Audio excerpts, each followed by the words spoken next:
Une seule goutte de son venin suffit pour tuer n'importe quel homme sur Terre. Il a un comportement très agressif et il est le plus vif et rapide de son espèce. Voici en quelques mots les effrayantes caractéristiques du serpent considéré comme étant le plus mortel au monde, le mamba noir. Appelé ainsi en rapport avec la couleur de l'intérieur de sa bouche, ce serpent fait partie de la famille des élapidés. Sa taille varie entre 2,50 m et 4 m, sa longévité est d'une vingtaine d'années, et bonne nouvelle, aucun de ces spécimens habite notre territoire. Il vit uniquement dans les savanes et les vallées rocheuses d'une trentaine de pays en Centrafrique, où il est considéré là-bas comme un véritable danger public.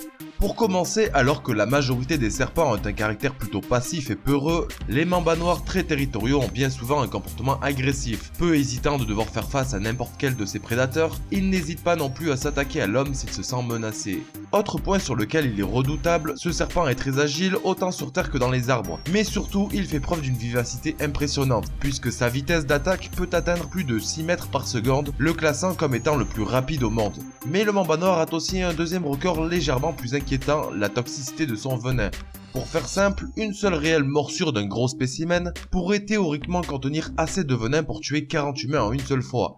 Il est aussi l'un des rares à provoquer un taux de mortalité avoisinant les 100%, puisque les neurotoxines et les cardiotoxines contenues dans son venin sont d'une telle puissance que même un humain en très bonne santé développera en quelques minutes un grand nombre de symptômes principalement liés à des paralysies musculaires de plus en plus prononcées, avec en prime des problèmes neurologiques, une forte salivation, une transpiration excessive et des nausées.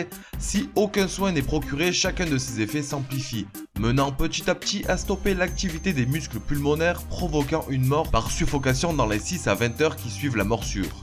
Heureusement, un sérum antivenin existe. Injecté assez rapidement, il permet d'épargner 99% des patients de la mort d'un mamba.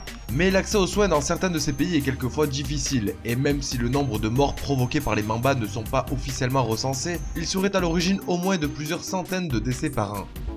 Pour finir, malgré tout ça, sachez que le mamba pourrait à l'inverse indirectement nous être bienfaisant. Son venin, contenant des propriétés anesthésiantes, intéresse fortement les scientifiques, puisqu'il aurait la faculté de remplacer un jour la morphine avec pour avantage de n'avoir aucun effet secondaire.